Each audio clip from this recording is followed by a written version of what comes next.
They said it with a laugh. "It's just a joke, Grandma." As if that made it better. As if my house turned upside down, my floor sticky with beer and God knows what else, the sharp chemical smell coming from the guest room, and 5 strangers passed out in the den. As if all of that was funny. At 78, I've seen too much to be shocked. But I wasn't prepared for this kind of humiliation in my own home. And I certainly wasn't ready for the knock on the door at 2 in the morning. It started with music, not loud at first, a slow pulse of bass coming from downstairs. I thought I'd dreamed it. But then the laughter came. High, shrieking, young laughter, the kind that fills a room and doesn't care who's listening. I sat up in bed, reached for my glasses, and realized 2 things at once. The music wasn't in my head, and I wasn't alone in the house. I came downstairs in my robe and slippers, already knowing who I'd find. Bella, my granddaughter. 19, restless, and perpetually between jobs. She'd asked to stay just a few nights 2 weeks ago. I should have said no. But when your own blood stands on the porch with her suitcase and a tearful story about her awful roommates, you don't think. You open the door. You make up the guest bed. You make soup. That's what grandmothers do. Only now, my guest room door was wide open, and the air inside smelled burnt. Not like cooking. Sharper. Chemical. I didn't go in. I turned the corner to the living room, and there they were. Bella, sprawled on the couch with a plastic cup in one hand and someone else's jacket on her lap. A boy with green hair dancing alone in front of the window. 2 girls giggling over a phone on the floor. Bottles everywhere. My ceramic lamp knocked over and broken. And in the middle of it all, Bella waved at me like I was a houseplant that had started speaking. "Grandma, you're up. We were trying to be quiet." "Turn it off," I said. My voice sounded thin. "Chill," she smiled, standing up and swaying slightly. "It's just a joke, Grandma. We're celebrating." I don't know what made me angrier. The word joke, or the way she said grandma like it meant nothing. I stood there in my own living room, wearing the robe I'd mended 3 times, looking at the chaos and realizing I had no control. None. "This is my home," I said. Bella rolled her eyes. "You told me I could have a few friends over." "A few friends?" I pointed to the kitchen, where someone I didn't recognize was lying on the floor with their shoes off. "You said 2 people. It's past midnight." "That's not illegal." "I didn't say it was. I said it's my house." And that's when the doorbell rang. Not a ding-dong, a heavy, deliberate knock. Once, twice, then again. Everyone froze. Even the music stopped. Bella looked at me, then at the door, her face changing. "I swear, if you called the cops—" "I didn't call anyone," I said. "But maybe someone else did." From the front window, I could see the blue and red reflection flashing against the neighbor's car. Bella cursed and stumbled toward the door. "Don't say anything," she hissed over her shoulder. "Let me handle this." I didn't move. I just watched as she opened the door and tried to smile. "Officers. Hi." I couldn't hear what they said at first, but I saw their faces. One of them was young, barely older than Bella, but he didn't smile back. The other looked older, tired. Both stepped inside. "Whose house is this?" the older officer asked. Bella gestured back at me. "My grandma's." "Can we speak with her?" She hesitated, then turned toward me. "Grandma, they just want to ask you something. Be cool, okay?" I stepped forward, heart thudding. "Ma'am, we've received a noise complaint. Neighbors also mentioned possible illegal substances being used." "Do you know these individuals?" I looked at them, the strangers, the mess, the beer-soaked rug, and Bella, standing there like she expected me to lie for her. "They're my granddaughter's friends," I said. "They weren't invited." Bella's head snapped toward me. "Grandma? She told me she'd have 2 people over. I didn't know about this." The younger officer nodded. "We'll need to ask everyone to leave, and we may need to search the premises if there's cause." Bella's voice went shrill. "You can't just search my grandma's house." "Actually," the older one said, "if we suspect illegal activity, we can. And ma'am," he looked at me kindly, "if you didn't invite them, you're within your rights to ask us to proceed." I should have said no. I should have protected her like always. That's what I'd done when she crashed her car last summer, when she stole money from my purse and swore it was a mistake, when her father, my son, said she was just having a rough year. But I didn't. I looked at the broken lamp, at the stain on the rug, at the strangers in my home. Then I looked at Bella. "You can proceed," I said, and for the first time in a very long time, I didn't feel weak, just cold. And clear. The officers asked everyone to sit down. One of the girls protested, said she had rights, that they couldn't hold her here without a lawyer. The younger officer, Daniels, I think his name was, replied evenly, "No one's under arrest yet, but you're not leaving either." Yet. That word did something to Bella. I saw her shoulders tense, her mouth twist like she was about to cry. But nothing came out. She just sat back on the couch, arms crossed tight across her chest, chewing the inside of her cheek like a kid caught cheating on a test. They took statements one by one, names, ages, whether they lived here. I watched from the hallway, arms folded, not interfering, not helping, just standing. Daniels came over eventually, soft-voiced, not unkind. "Ma'am, you okay to answer a few questions?" I nodded. We sat at the kitchen table. The chairs still smelled faintly of polish. I'd cleaned earlier that day, wiped down every surface, even folded new towels for Bella's bathroom. Like a fool. "Can you tell me how many people your granddaughter invited over?" She said 2. "This isn't the first time she's pushed the line, but this..." I gestured toward the noise still coming from the living room. "I didn't agree to a party. Were you aware of any substances in the house? Alcohol, marijuana, anything else?" I shook my head. "Not until tonight." "Has your granddaughter done this before?" I hesitated. "She stayed here a few times, never like this, but there have been things. Missing money. Broken rules." Daniels jotted something down, nodded once. "You're not in trouble, ma'am. But we may need to bring her in for questioning depending on what we find." My stomach knotted. Even after everything, a part of me still wanted to shield her. Still saw the little girl who used to braid dandelions into my garden gloves, but that part of me was shrinking fast. In the living room, the other officer, Mathis, was opening a black duffel bag they'd found behind the couch. From where I stood, I could see little plastic baggies inside. I didn't ask what it was. I didn't need to. Bella saw it too. "That's not mine," she blurted. "I don't know whose that is." "Ma'am," Mathis said, "this was behind the couch you've been sitting on all evening. I didn't put it there." The girl with the phone, skinny, freckles, maybe 17, spoke up. "I saw her with it earlier." "You lying!" Bella lunged toward her, but Daniels caught her arm. "That's enough," he said firmly. "You're all going to be taken in for statements. If there's nothing to charge, you'll be released."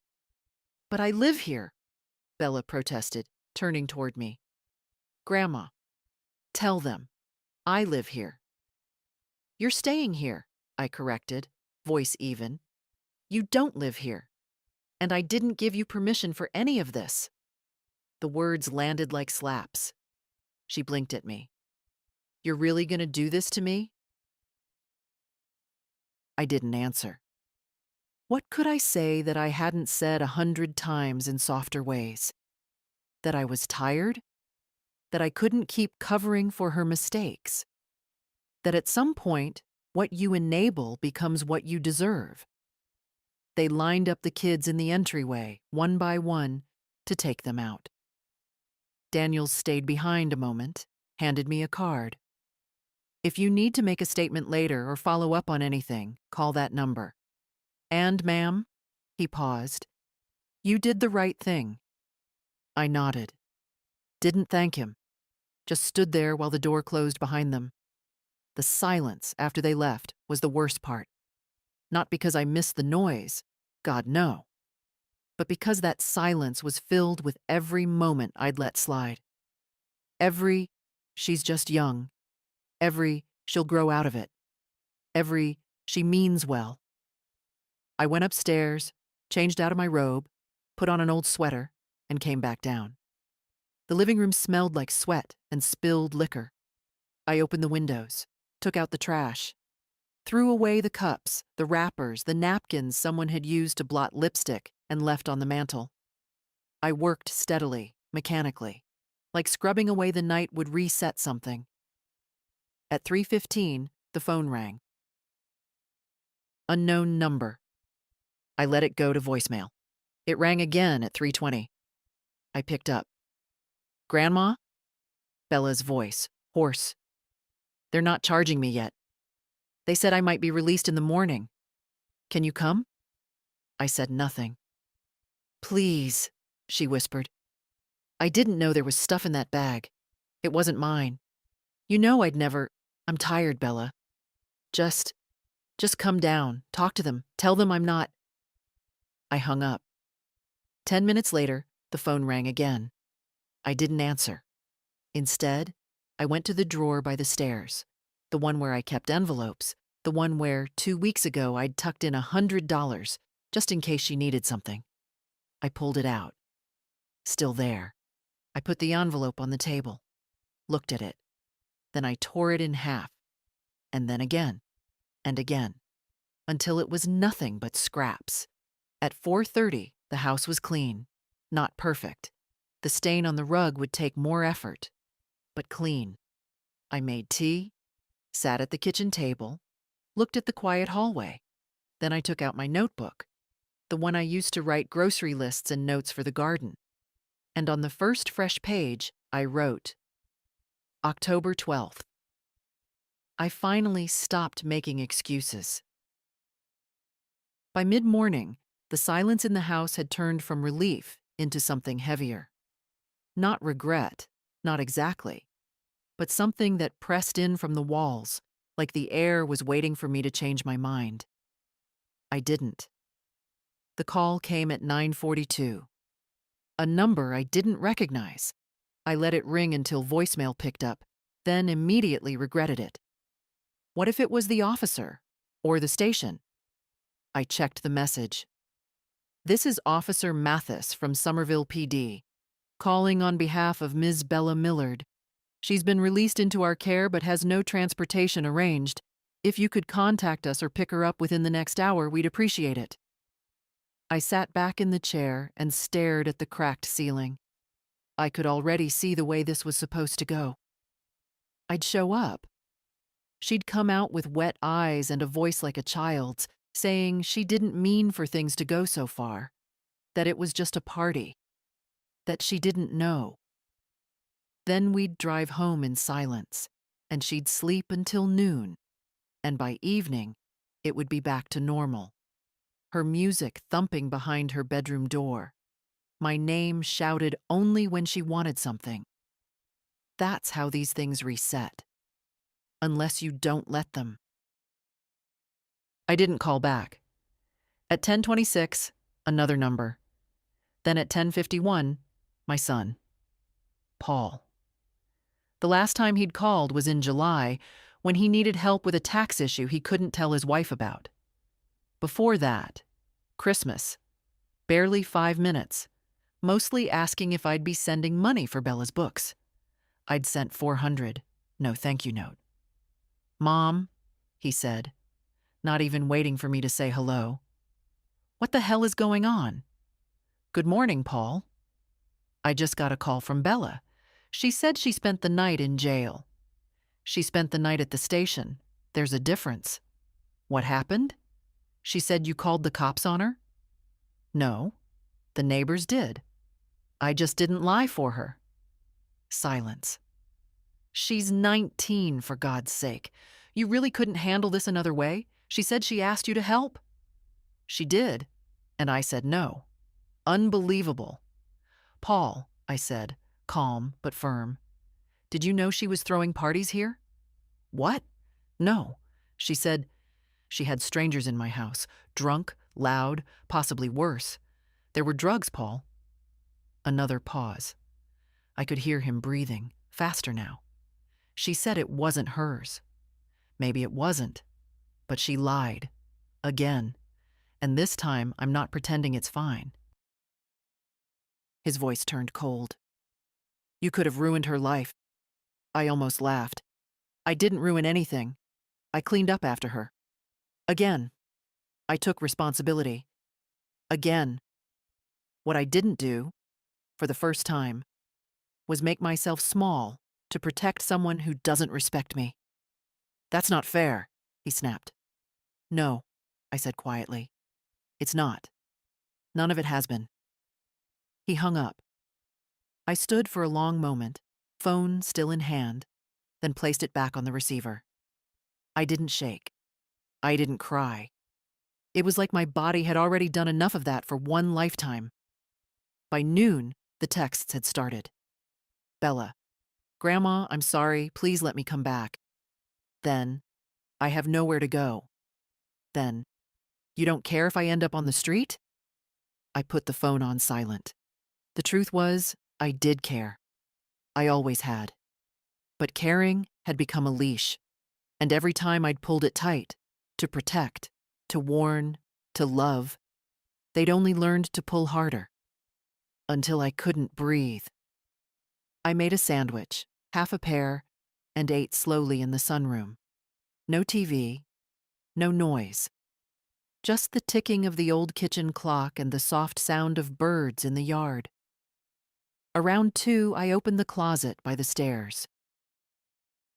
It's where I kept old linens, wrapping paper, a dusty vacuum I hadn't used since the new one arrived.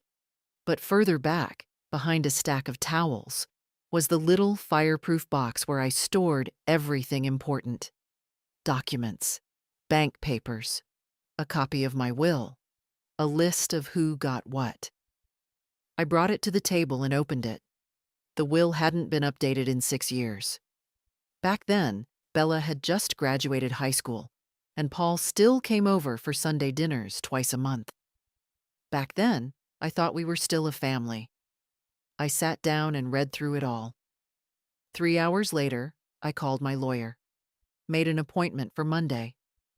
Then I called my bank. "Hi, this is Nora Millard.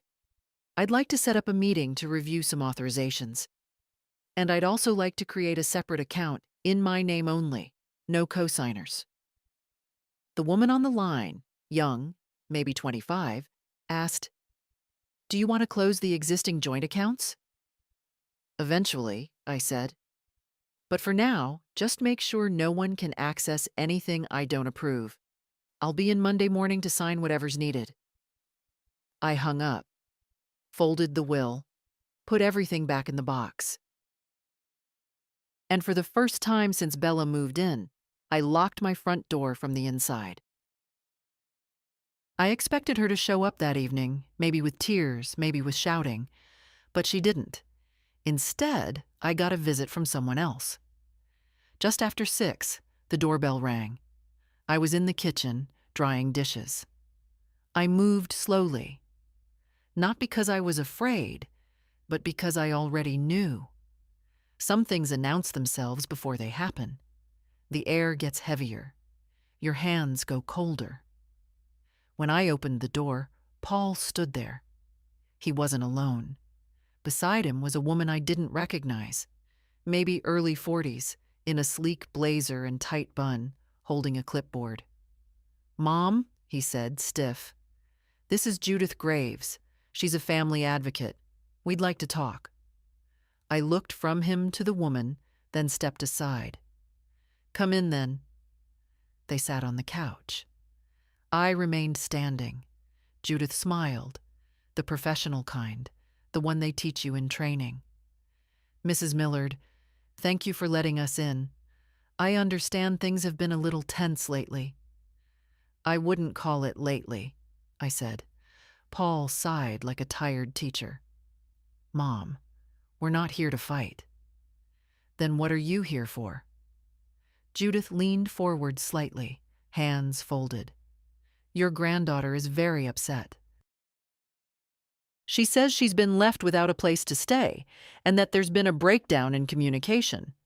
We're here to see if there's a way to resolve that." "She threw a party with drugs in my house," I said plainly. "She claims she didn't know." "She's 19, not 9. Judith nodded. "I'm not disputing your version. But from Bella's perspective, she felt you overreacted, that you embarrassed her, made her vulnerable to legal trouble." Paul spoke up again. "She could have been charged, Mom. She could have killed someone," I replied, "or lost me this house. Do you understand that?" Paul looked away. Judith made a small note on her clipboard. "I'm not evicting her. This isn't a landlord dispute. But I won't let her come back here right now." "So where is she supposed to go?" "Isn't that your concern?" I asked.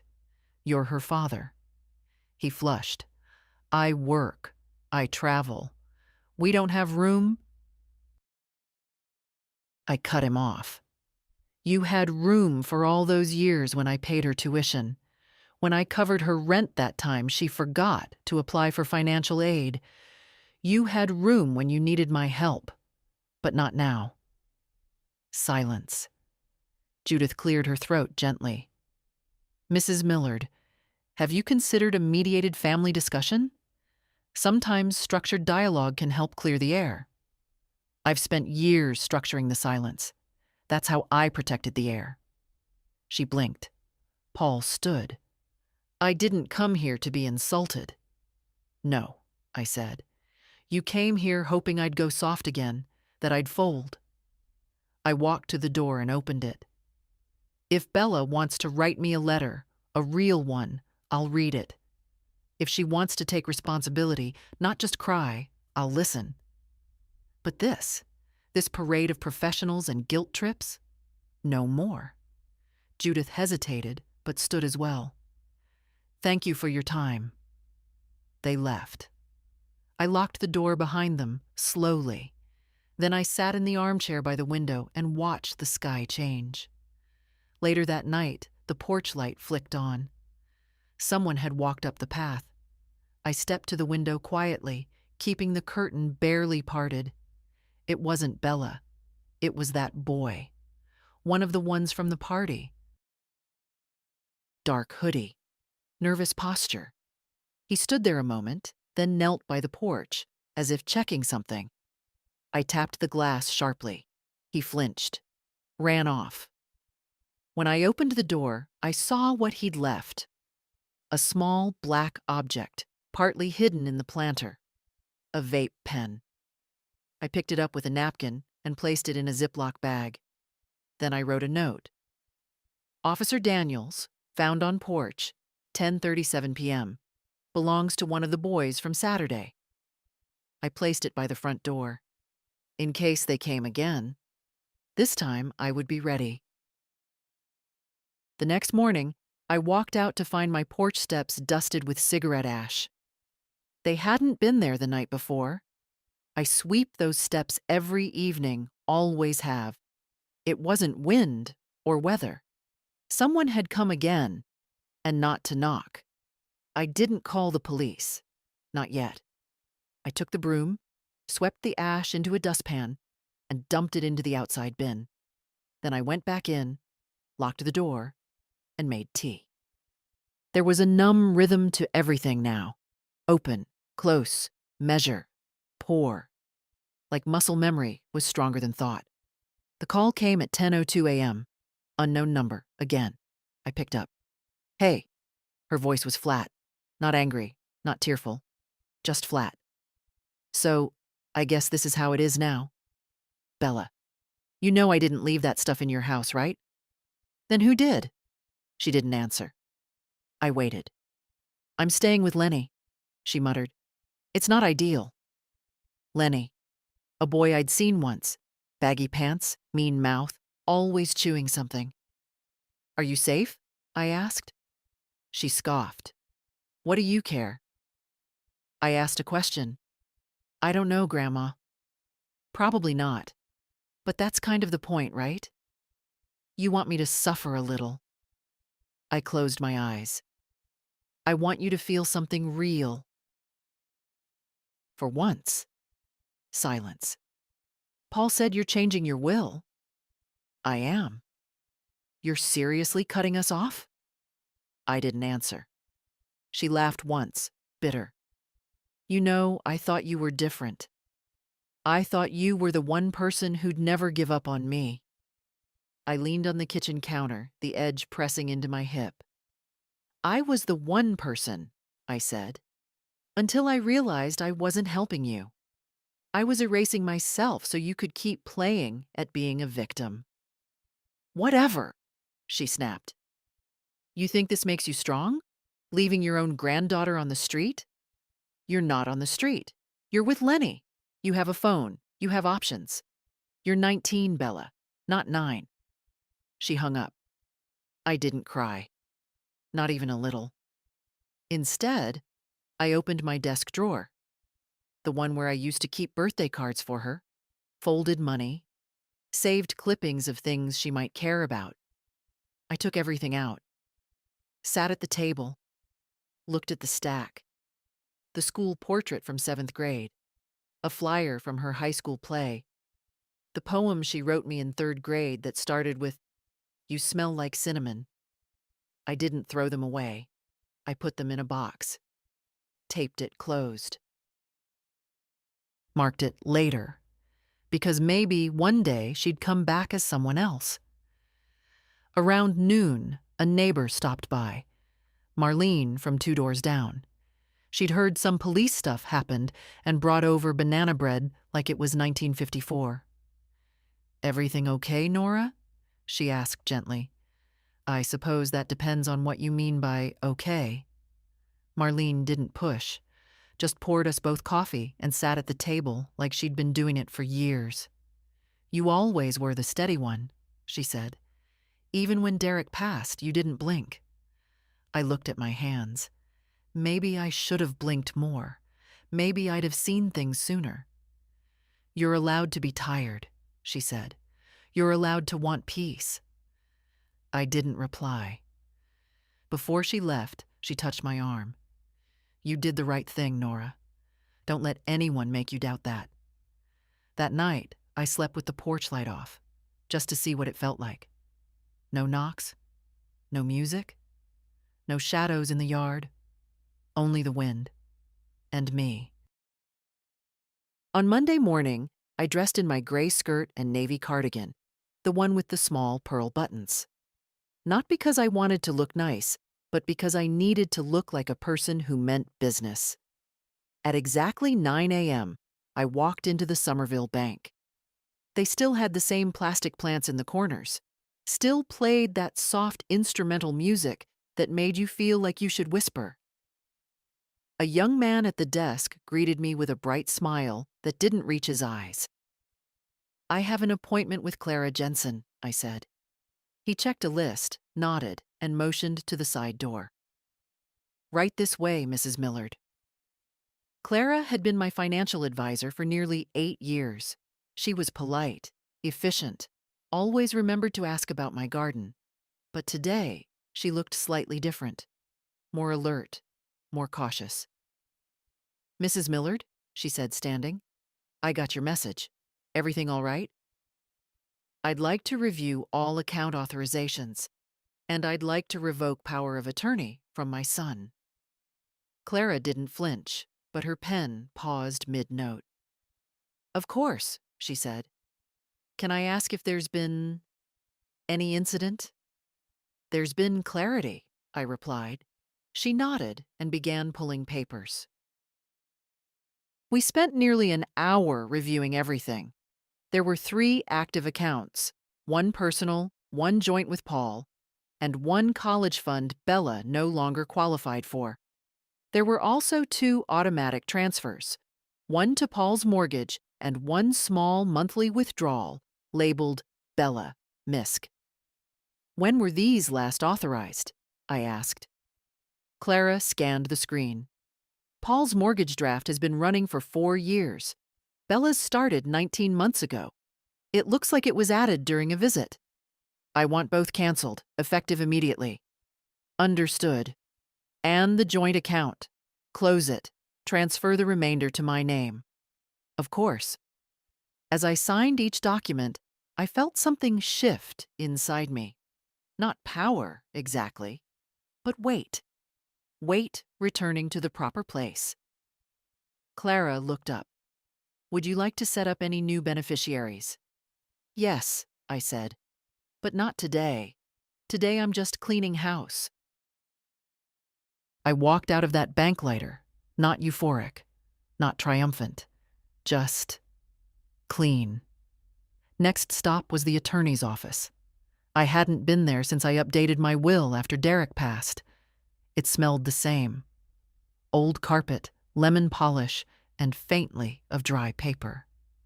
Mrs. Millard, said Jonathan Hale, rising to greet me. It's been a while. I need to make revisions, I said, sitting down.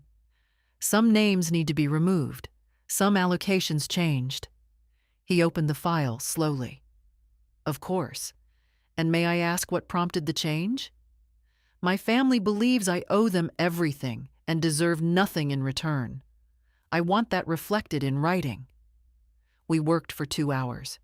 I removed Paul as executor, changed Bella's portion to conditional, left a note to be read aloud only if she challenged it.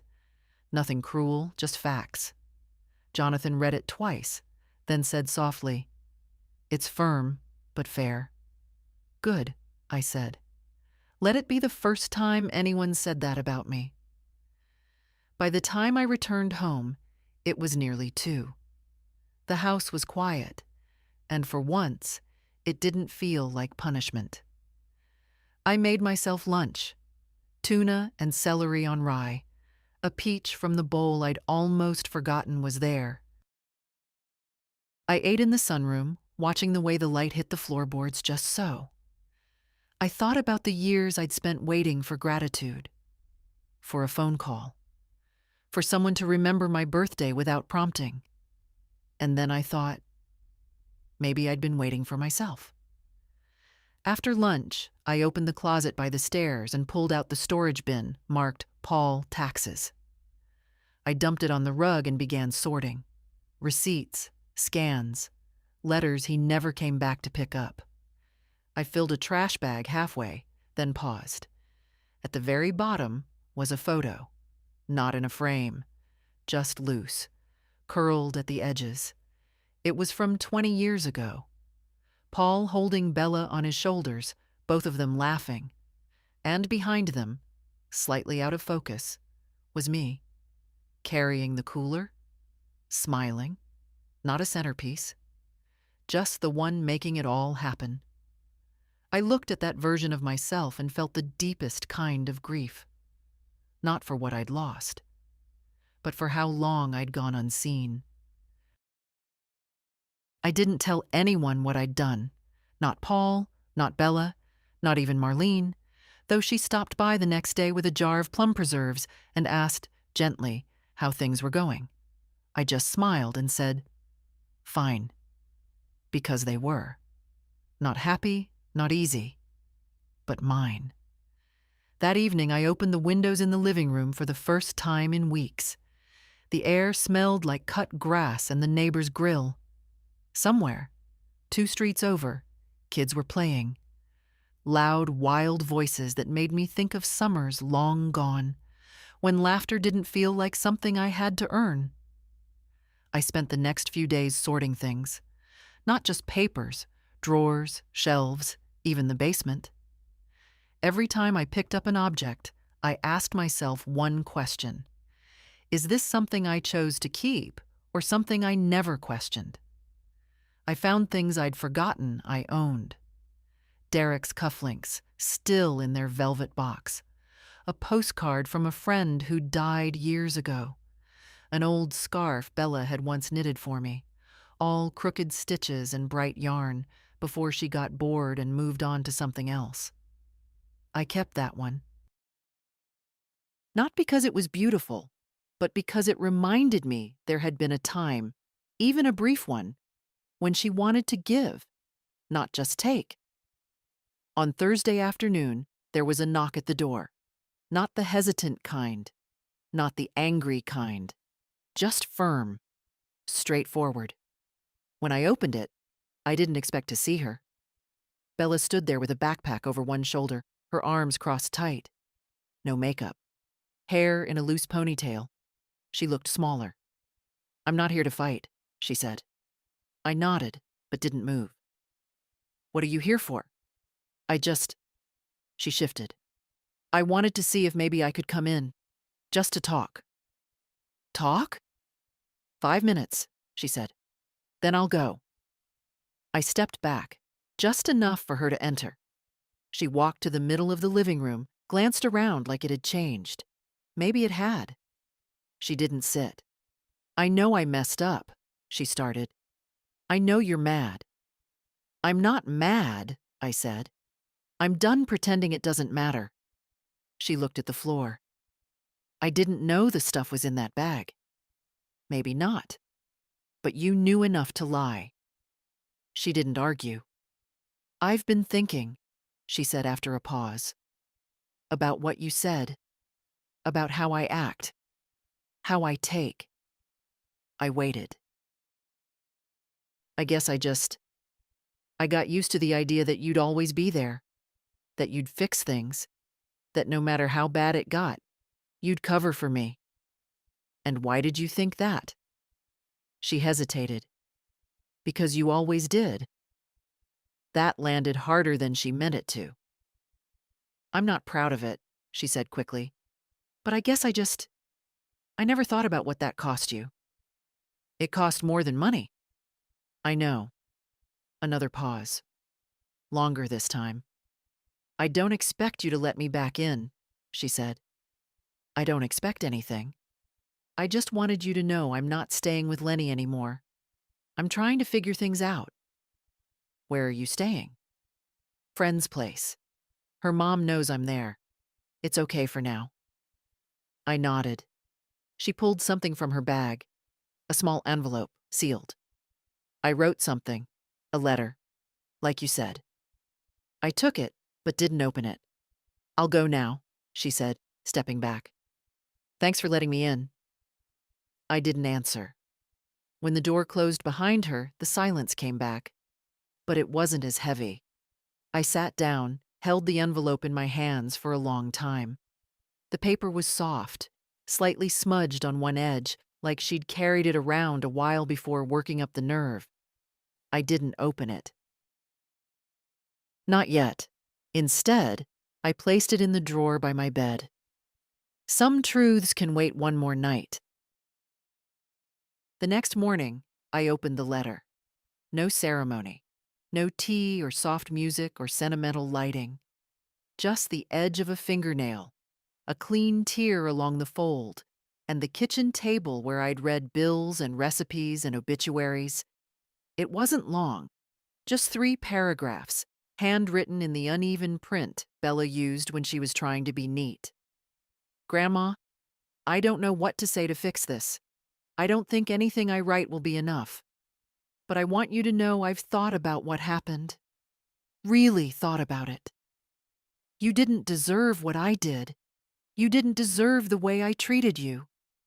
You were the only person who kept showing up, and I acted like that meant you always would. I see now that you shouldn't have had to. I'm sorry. I'm trying to change. I don't expect you to believe that yet. I just hope that maybe one day you'll want to talk again. If not, I understand. That was it. No excuses, no drama, no lists of reasons. Just what happened and what didn't, and maybe what could. I folded the letter carefully and placed it back in the envelope. Did it change everything? No. But it was the first thing she'd done without asking for something in return. And that mattered more than I thought it would. Later that day, I walked to the post office. The air was cooler than usual, sharp and dry, the kind of air that makes your joints complain. But I went anyway. I mailed 2 letters, one to Jonathan, my lawyer, confirming the revisions were final, and another to a local program I'd read about. Something for young women who'd aged out of foster care and were learning to live on their own. I'd decided to donate part of my estate there. It wasn't charity. It was a correction. That evening, I sat in the living room and looked around.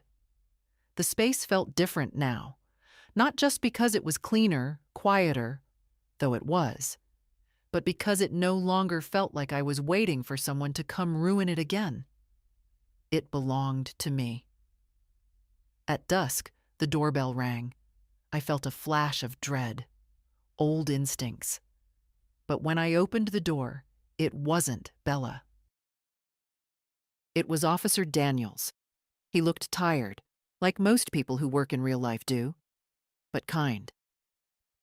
"Evening, ma'am," he said. "I hope I'm not disturbing." "Not at all," I said, stepping aside. "Is there news?" He smiled faintly. "No, nothing urgent. Just following up. We've closed the file on the incident from earlier this month. No charges will be filed, but I wanted to let you know personally. Thank you.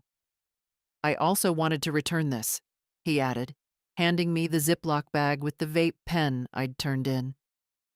"Technically, we can't hold it without a name attached. We can dispose of it for you if you'd prefer." "Yes, please." He nodded, slipping it into his coat, then paused. "I see a lot of families fall apart over things like this.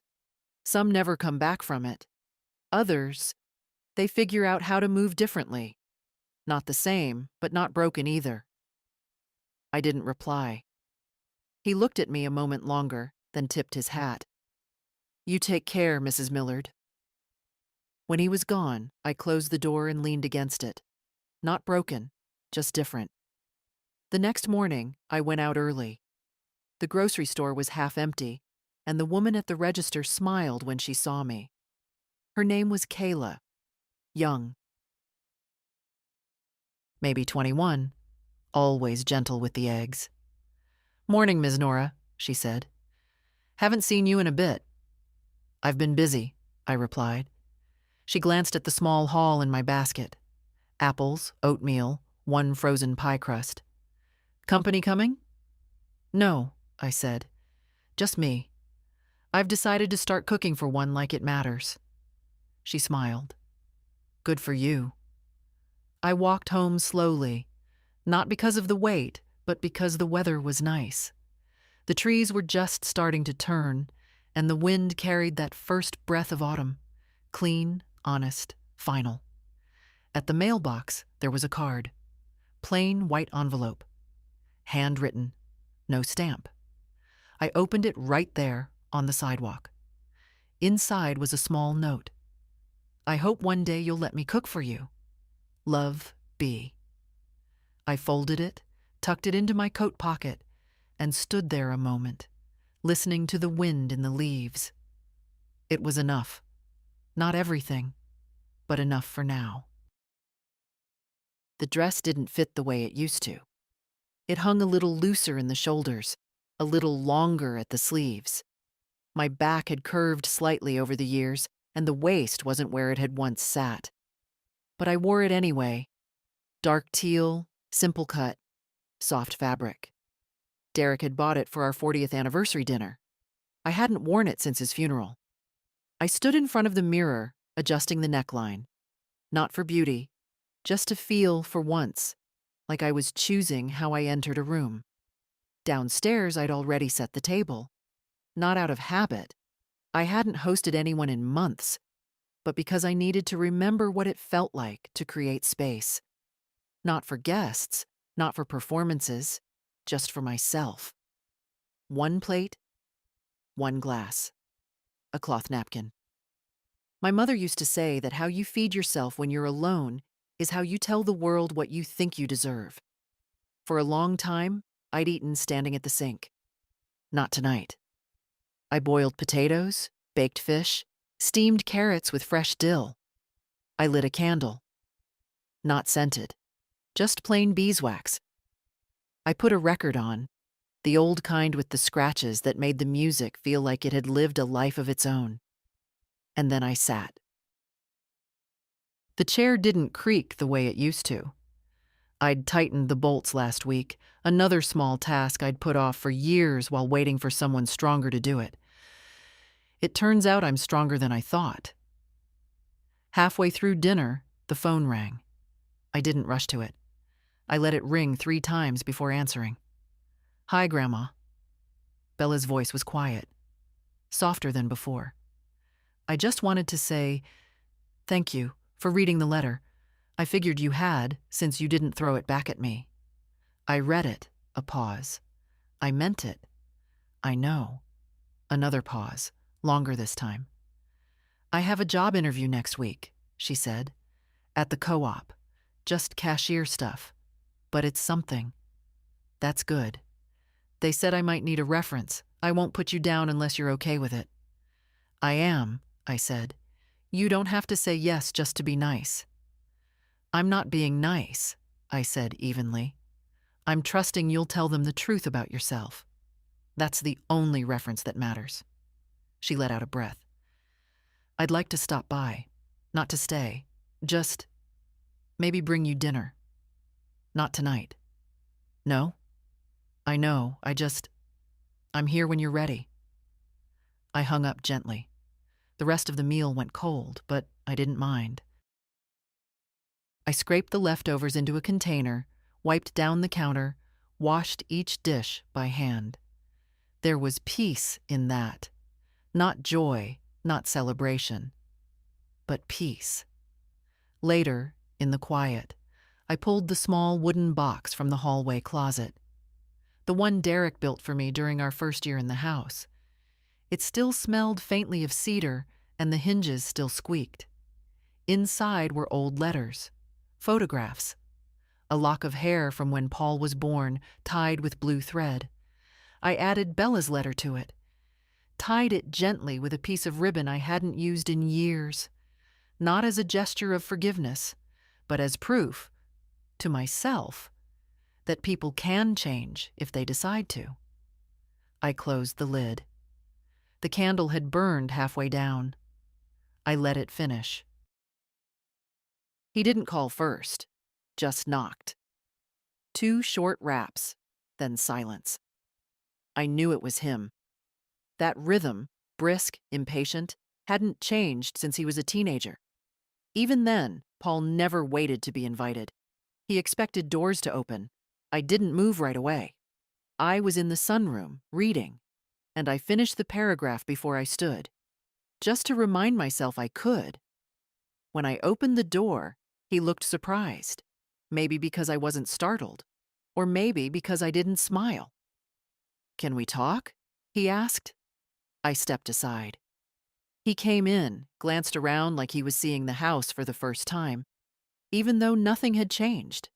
Same photos, same worn rug, same faint smell of lemon oil and old wood. He didn't sit. "I don't really know where to start," he said. "That's usually a sign you don't want to say what you came here to say." He looked at me, not angry, just wary. "Bella told me about the letter, and that you're talking again." "We're not talking," I said. "She wrote." I read. He nodded slowly. "She's trying. You know that, right?" "I believe she's trying. For the first time, I actually believe it. He exhaled. Good. That means something. Did you come here to speak for her? No. I came for me. I waited. He shifted his weight, put his hands in his jacket pockets, took them out again. Mom, I'm not proud of how I handled everything. I didn't know what Bella was doing here. I didn't know it had gotten that bad. You didn't ask.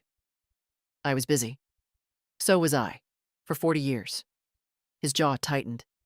This isn't about old grudges. It's not a grudge, I said calmly. It's a pattern. He looked at me for a long moment. You really changed your will? Yes. And the accounts? Yes. And that's final?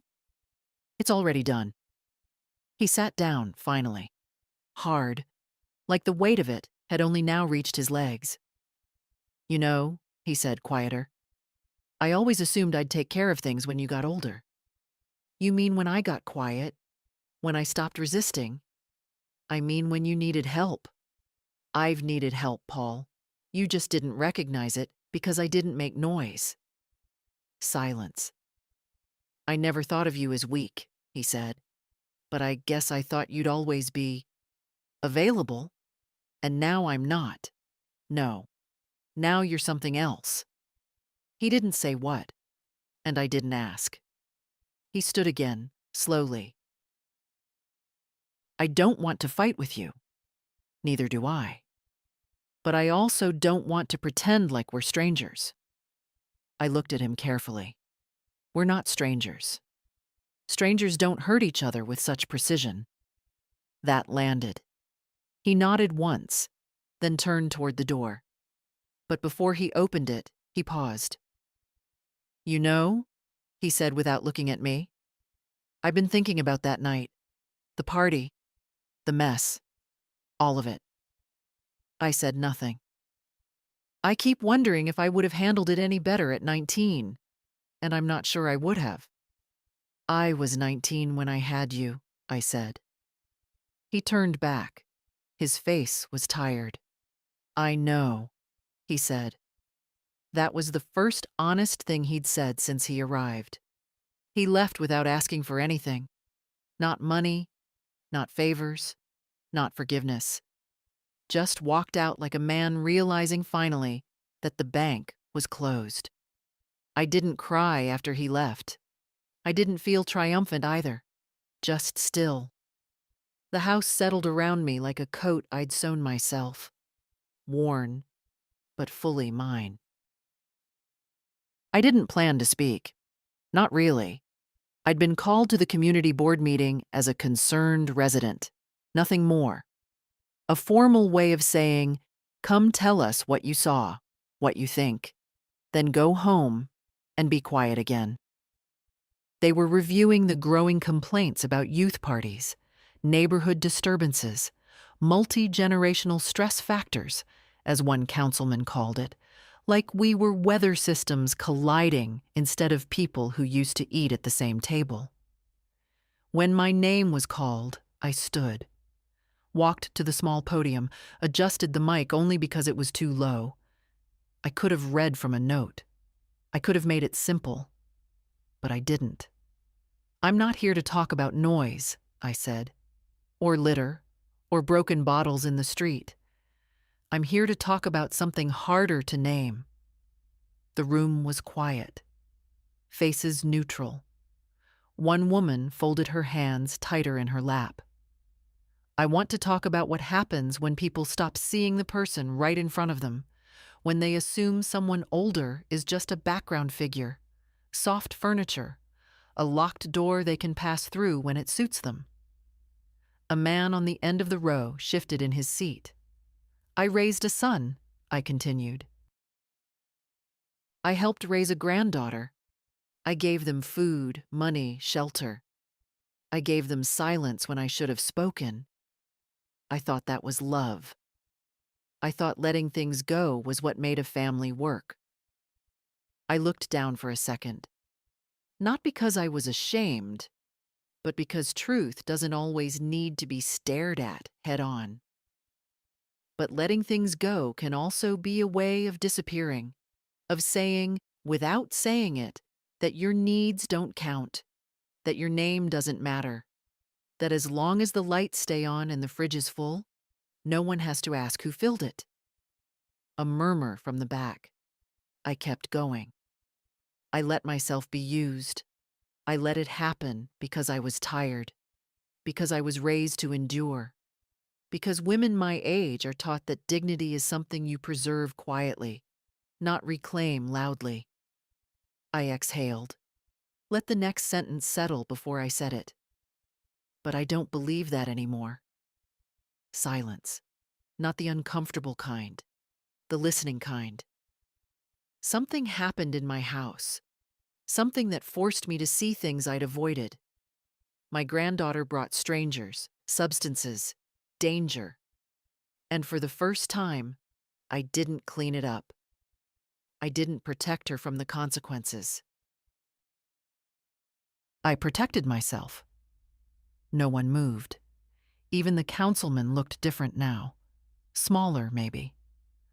I'm not here to demand policy. I'm not asking for pity. I just want this said in a room where it can't be unspoken. We don't stop mattering when we get old. And our silence is not permission. I stepped back, walked to my seat, sat down. Not a single person applauded, but not because they didn't hear me. They were still absorbing it. After the meeting, a woman in her 60s, face lined, eyes soft, touched my shoulder. "Thank you," she whispered, for saying it out loud. At home, I took off the cardigan I'd worn to the podium, folded it neatly, placed it in the drawer. Then I sat at the table, and for the first time in years, I said my own name, out loud, to no one but the room, just to hear it take up space again. Nora. The envelope came on a Wednesday. No return address. Just my name, typed neatly, centered. I knew what it was before I opened it. You develop a sense for these things, the texture of paper that carries decisions. Inside, one page. A formal letter from the legal office where my revised estate documents had been filed. Notice of beneficiary adjustment sent to all previously named recipients. Translation: Paul and Bella had received their copies. There was no need to call, no need to explain or defend. The silence after a decision is its own form of justice. 2 days later, the phone rang. I didn't recognize the number, but I answered. Mom. His voice was calm, careful. I got the papers. I know. A pause. It was a bit stark. It was honest. Another pause. I see that now. I waited. I didn't call to fight, he said, or to talk you out of anything. I just thought I should tell you. I've started cleaning up a few things, on my end. Like what? Money stuff, the mortgage, some back taxes, things I let slide. I'm taking responsibility. The words landed quietly, not dramatic, not performative, but different. Good, I said. It's time. I don't expect anything from you. I know. But I'd still like to visit sometime, just to sit. No expectations. Maybe, I said. Not yet. He accepted that. That was the real shift. Not in what he said, but in how he accepted my no. After we hung up, I didn't feel triumphant, just steady, like a door had been closed without slamming. That weekend, I received a handwritten card in the mail. Bella's writing, messier this time. No envelope, just folded over, taped shut. Inside, got the notice. I understand. I really do. I just want you to know I'm not mad. I would have been a year ago, but I get it now. I wasn't safe to trust. I want to be again. She'd included a note from her new manager, thanking her for being on time, reliable, and helpful with difficult customers. I placed the note in my drawer. I didn't respond. Not yet. But I kept it. because sometimes people show who they are becoming in the quiet. That Monday, I had another visit. Not from family, not from the police. From a young woman named Olivia. Short hair, canvas tote, clipboard under one arm. She'd seen my name on the donor file for the transitional housing program. Wanted to thank me in person. "I know it was anonymous," she said, "but I figured it out." "You're welcome," I said. She smiled. "It makes a real difference. These girls, they don't have anyone. Not a single person, just staff. And if they mess up, that's it." "I know the feeling," I said. Olivia stayed for tea, told me about her work, the women she helped, the moments that reminded her why it mattered. As she was leaving, she paused at the door. "Can I ask what made you do it?" "Do what?" "Give. Quietly. Generously." I thought for a moment. "Because someone has to show them the consequences don't have to be cruel," I said. "They can just be true." She nodded. "That's a kind of mercy, too." After she left, I walked to the garden. The hydrangeas had gone dry. I clipped the dead blooms, left the rest. Some things you cut back not to end them, but to help them grow differently next season. This was never about punishment. It was about not disappearing. Autumn settled in like an old friend, slow, familiar, a little rough around the edges. The leaves turned quickly that year. The maple outside the sunroom burned red almost overnight, like it had been waiting for permission. I watched it each morning with my coffee, grateful for how steady something could be just by changing honestly. Inside the house, I began noticing how much space there really was. Not the square footage, the quiet. There were no more doors slamming upstairs, no music bleeding through the walls, no backpacks tossed in the hallway, no wet towels left in the guest bathroom, no smells I couldn't identify. I'd stopped checking the locks twice at night. I no longer walked on eggshells in my own kitchen, wondering if asking for something as simple as silence would make me seem difficult. This wasn't loneliness. It was clarity. I started doing things for the first time, though they weren't new. I rearranged the books in the living room, not alphabetically, but by feeling.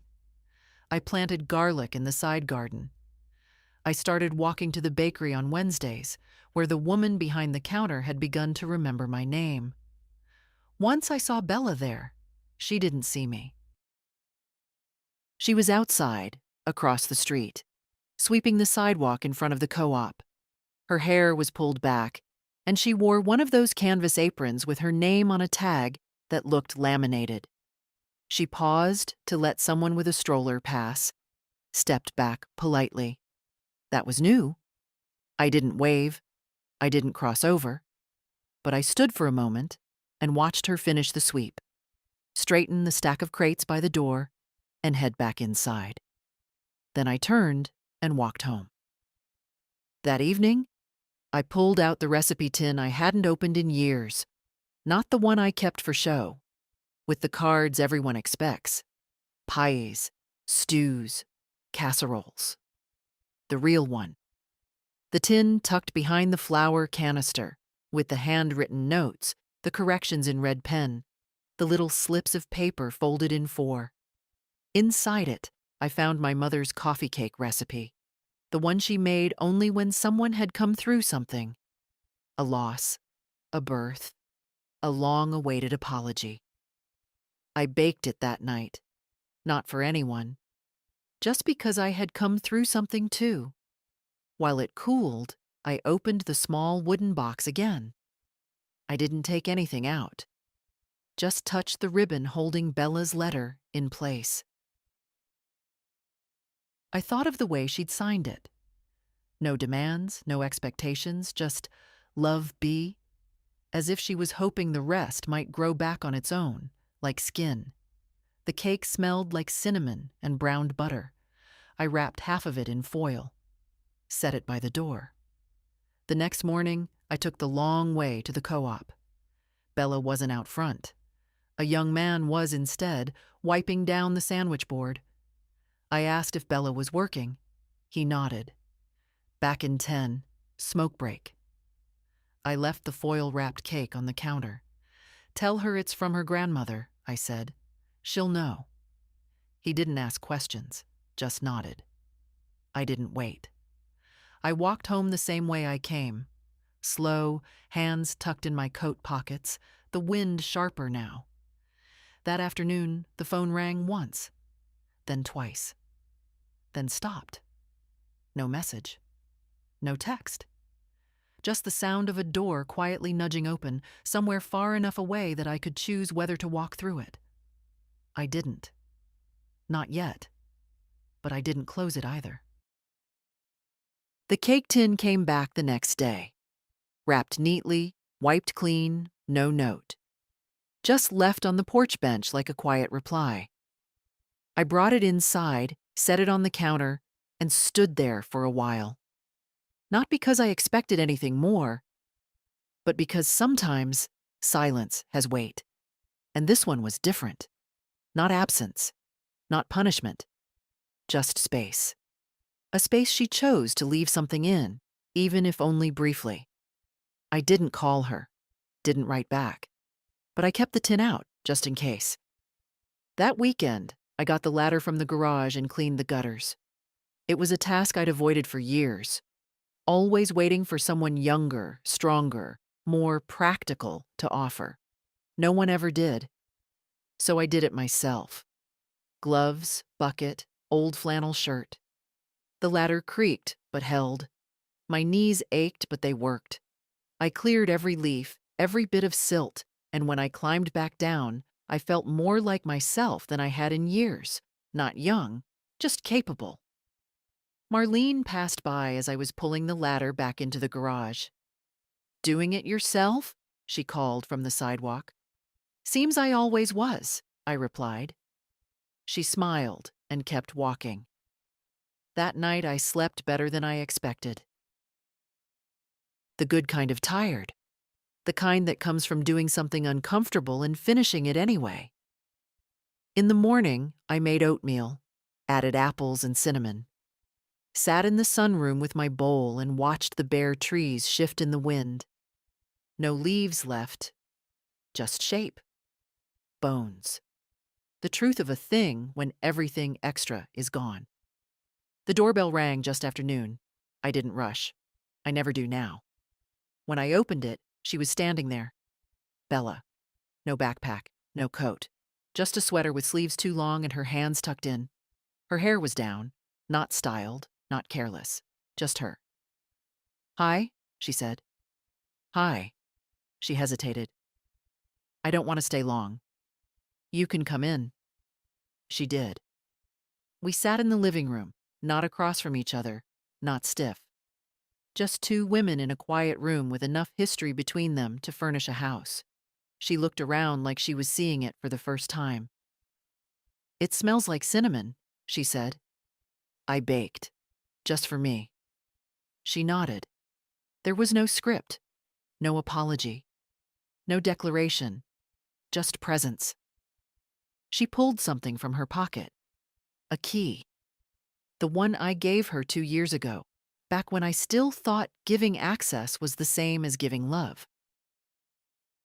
"I don't think I should have this anymore," she said, setting it on the coffee table. "Not unless you decide to give it back." I looked at it. Brass. Worn. Honest. "You could have just left it." "I wanted you to see me return it," she said. That mattered. She didn't ask to stay. Didn't ask for money. Didn't ask for forgiveness. She just sat. And for the first time, I let myself really look at her. Not as a granddaughter, not as a mistake to manage, but as a girl on the edge of being someone better.